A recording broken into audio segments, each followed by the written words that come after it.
जब आपको समझ ना आए कि करियर में करना क्या है, जब आपके रिश्ते टूटने लगे या जब असफलता आपको चारों तरफ से घेर ले, तब आप भी कुरुक्षेत्र में खड़े उस अर्जुन की तरह बन जाते हैं जो मानसिक रूप से पूरी तरह टूट चुके थे।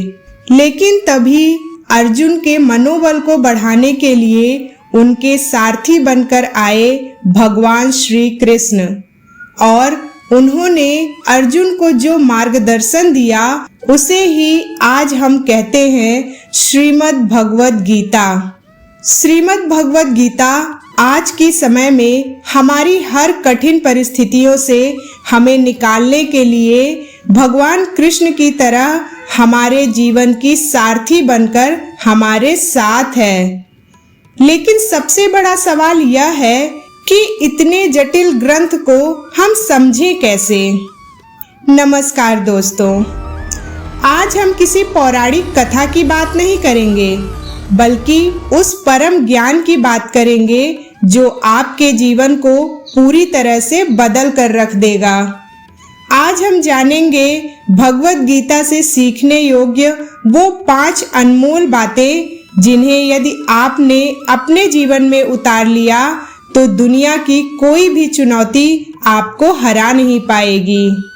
अगर आप हमारे चैनल को फॉलो करते हैं तो आपको पता होगा कि हम बिना प्रमाण के कोई भी कथा नहीं सुनाते, इसलिए आज भी हम हर बात को पुख्ता प्रमाण यानी गीता के मूल श्लोकों और उनके सटीक अर्थ के साथ समझेंगे। तो वीडियो को अंत तक जरूर देखिएगा, क्योंकि 5वीं बात आपके जीने का नजरिया बदल देगी। श्रीमद् भगवद गीता की पहली और सबसे महत्वपूर्ण सीख है, कर्म करो, फल की चिंता मत करो। आज के समय में हमारी सबसे बड़ी समस्या क्या है? हम कोई भी काम शुरू करने से पहले उसके परिणाम के बारे में सोचने लगते हैं। अगर मैं परीक्षा में फेल हो गया तो क्या होगा? अगर मेरा बिजनेस डूब गया तो क्या होगा? अगर इस वीडियो पर व्यूज नहीं आए तो क्या होगा? परिणाम का यही डर हमारे आज के काम को खराब कर देता है। भगवान श्री कृष्ण ने अर्जुन को इसी मानसिक बीमारी का इलाज बताते हुए गीता के दूसरे अध्याय में सबसे प्रसिद्ध श्लोक कहा था। आइए इसका अर्थ समझते हैं। कर्मण्येवाधिकारस्ते मा फलेषु कदाचन मा कर्मफल हेतुर्भूर्मा ते संगोस्तु कर्मणि। श्री कृष्ण कहते हैं, हे अर्जुन, तुम्हारा अधिकार केवल अपने नियत कर्म को करने में है, उसके फल पर कभी भी नहीं। तुम कभी भी खुद को अपने कर्मों के फलों का कारण मत मानो और ना ही कभी कर्म ना करने में तुम्हारी आसक्ति होनी चाहिए। सोचिए, कितनी गहरी बात है। कृष्ण यह नहीं कह रहे कि लक्ष्य मत बनाओ, वह यह कह रहे हैं कि जब आप काम कर रहे हो तो आपका 100% ध्यान सिर्फ उस काम की प्रक्रिया पर होनी चाहिए।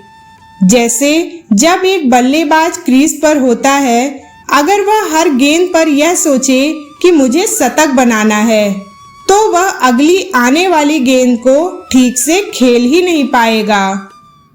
इसीलिए यदि आप भी अपने जीवन में सफल होना चाहते हैं तो रिजल्ट के तनाव को भविष्य पर छोड़ दीजिए। वर्तमान में जो काम आपके हाथ में है उसे पूरी ईमानदारी से कीजिए। जब कर्म सर्वश्रेष्ठ होगा तो परिणाम को खुद ब खुद आपके पास आना ही पड़ेगा। इसीलिए focus on process not outcome. हमारी दूसरी सीख हमारे अस्तित्व के सबसे बड़े हिस्से से जुड़ी है, हमारा मन। हम अक्सर कहते हैं, यार आज पढ़ने का मन नहीं है, आज वर्कआउट करने का मन नहीं है। सच तो यह है कि आज इंसान अपने ही मन का कैदी बन चुका है। जो मन कहता है हम वही करने लगते हैं। लेकिन गीता कहती है, कि यह मन आपका सबसे अच्छा दोस्त भी हो सकता है और सबसे खतरनाक दुश्मन भी। जब अर्जुन ने कृष्ण से कहा, हे माधव, यह मन तो वायु की तरह चंचल है, इसे वश में करना नामुमकिन लगता है, तब श्री कृष्ण ने छठे अध्याय में एक अत्यंत शक्तिशाली बात कही। भगवान कहते हैं, जिस व्यक्ति ने अपने मन को जीत लिया है उसके लिए मन उसका सबसे अच्छा मित्र है, लेकिन जो ऐसा करने में असफल रहा उसका मन ही उसका सबसे बड़ा शत्रु बनकर व्यवहार करेगा। अब इसे आज के डोपामिन डिटॉक्स और माइंडफुलनेस विज्ञान से जोड़कर देखिए। आपका मन हमेशा शॉर्टकट खोजता है। उसे रील्स देखने में, जंक फूड खाने में और सोने में मजा आएगा, क्योंकि वहां तुरंत खुशी मिलती है। लेकिन जो चीजें आपके भविष्य को उज्जवल बनाएंगी, जैसे पढ़ाई, मेहनत और अनुशासन, उसमें मन को तकलीफ होगी। अगर आप मन के अनुसार चले तो आप बर्बाद हो जाएंगे। कृष्ण हमें सिखाते हैं कि अपनी बुद्धि को सारथी बनाओ और मन को लगाम की तरह कस कर पकड़ो। जब आप मन को आदेश देना शुरू कर देंगे कि नहीं, मुझे अभी यह काम पूरा करना ही है, तब आपका मन आपका गुलाम बन जाएगा और आपको सफलता के शिखर पर ले जाएगा। इसीलिए मास्टर योर माइंड। तीसरी सीख जीवन के सबसे बड़े उतार चढ़ाव को संभालने का मंत्र है। समत्वम योग उच्यते, यानी समता का भाव। हमारे जीवन का सच क्या है? जब कोई अच्छी खबर मिलती है तो हम खुशी से पागल हो जाते हैं, अहंकार में आ जाते हैं, और जैसे ही कोई बुरी खबर आती है हम डिप्रेशन में चले जाते हैं, रोने लगते हैं। आखिर जीवन के इस रोलर कोस्टर राइड से कैसे बचें? श्री कृष्ण अर्जुन को समझाते हैं कि जीवन में सुख और दुख वैसे ही आते जाते हैं जैसे सर्दी और गर्मी का मौसम। उनसे प्रभावित हुए बिना अपने कर्तव्य पर टिके रहना ही असली योग है। भगवान कहते हैं, हे अर्जुन, तुम आसक्ति को त्याग कर सफलता और विफलता को एक समान मानकर समभाव में स्थित होकर अपने कर्तव्य को करो। इसी समता की भावना को योग कहा जाता है। इस बात को अपने दिल में बिठा लीजिए। जिंदगी में कभी भी सब कुछ आपके हिसाब से नहीं होगा। उतार चढ़ाव प्रकृति का नियम है। आज अगर आप किसी कठिन दौर से गुजर रहे हैं तो याद रखिए, यह वक्त भी गुजर जाएगा। और अगर आज आप सफलता के नशे में हैं तो भी याद रखिए कि यह सफलता भी स्थायी नहीं है। जब आप जीत और हार दोनों में एक जैसे शांत रहना सीख जाते हैं तो आपको कोई मानसिक रूप से तोड़ ही नहीं सकता। आधुनिक मनोविज्ञान में इसे इमोशनल इंटेलिजेंस कहा जाता है, जिसे भगवान कृष्ण ने हजारों साल पहले स्थित प्रज्ञ का नाम दिया था।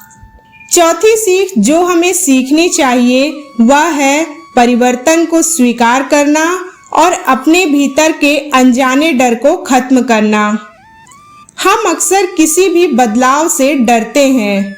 नौकरी बदलना हो, नया शहर जाना हो या किसी पुराने ढर्रे को छोड़ना हो, हमारा दिल घबराने लगता है। हम पुरानी चीजों से इतने चिपक जाते हैं कि भूल जाते हैं कि इस संसार में कुछ भी स्थिर नहीं है। अर्जुन भी इसी बात से डर रहे थे कि युद्ध में उनके सगे संबंधी मारे जाएंगे, सब कुछ खत्म हो जाएगा। तब श्री कृष्ण ने उन्हें आत्मा की अमरता का ज्ञान देकर मौत और नुकसान के सबसे बड़े डर को हमेशा के लिए मिटा दिया।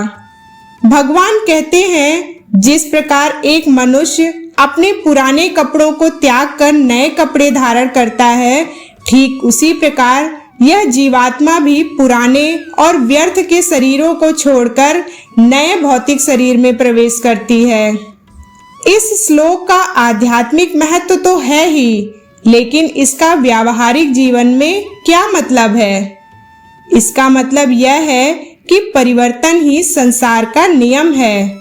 जो आज आपका है कल किसी और का था और परसों किसी और का हो जाएगा। आप किसी चीज को हमेशा के लिए पकड़ कर नहीं रख सकते। यदि आपका कोई नुकसान हुआ है, चाहे वह धन का हो, पद का हो या किसी रिश्ते का हो, शोक मत मनाइए। वह बदलाव प्रकृति की मांग थी। जब आप इस सच्चाई को स्वीकार कर लेते हैं तो आपके भीतर से खोने का डर हमेशा के लिए खत्म हो जाता है। आप जीवन के हर बदलाव का स्वागत एक नई शुरुआत के रूप में करने लगते हैं। अब बात करते हैं उस पांचवी और सबसे क्रांतिकारी सीख की जो आज की पीढ़ी के लिए सबसे ज्यादा जरूरी है। अपने स्वधर्म को पहचानना और उसका पालन करना। यहाँ धर्म का मतलब हिंदू, मुस्लिम, सिख या ईसाई नहीं है।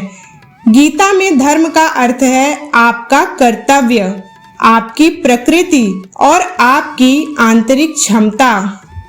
आज की सबसे बड़ी त्रासदी यह है कि हम दूसरों की देखा देखी अपनी लाइफ के फैसले ले लेते हैं। शर्मा जी के बेटे ने वो कोर्स किया तो मैं भी कर लेता हूँ। वह यूट्यूबर लाखों कमा रहा है तो मैं भी वही कंटेंट बनाने लगता हूँ।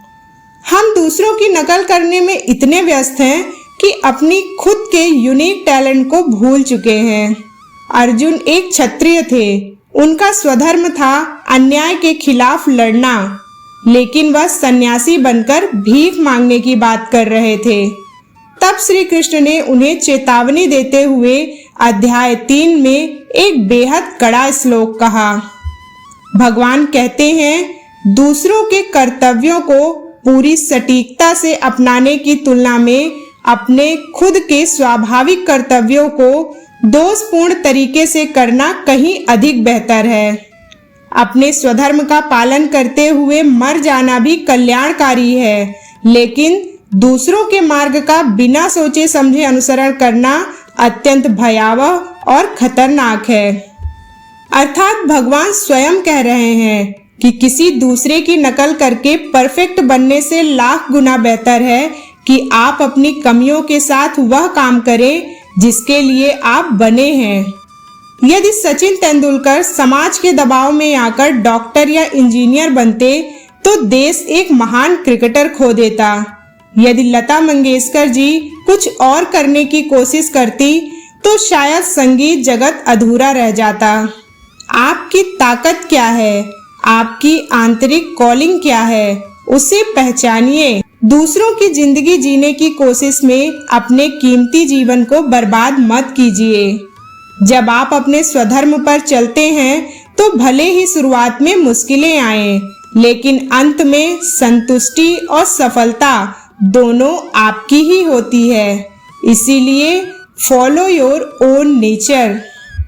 तो दोस्तों, ये थी श्रीमद् भगवत गीता की वो 5 शिक्षाएं जो आज भी उतनी ही सच हैं जितनी हजारों साल पहले थीं। चलिए इन 5 शिक्षाओं को संक्षेप में हम एक बार फिर से देखते हैं।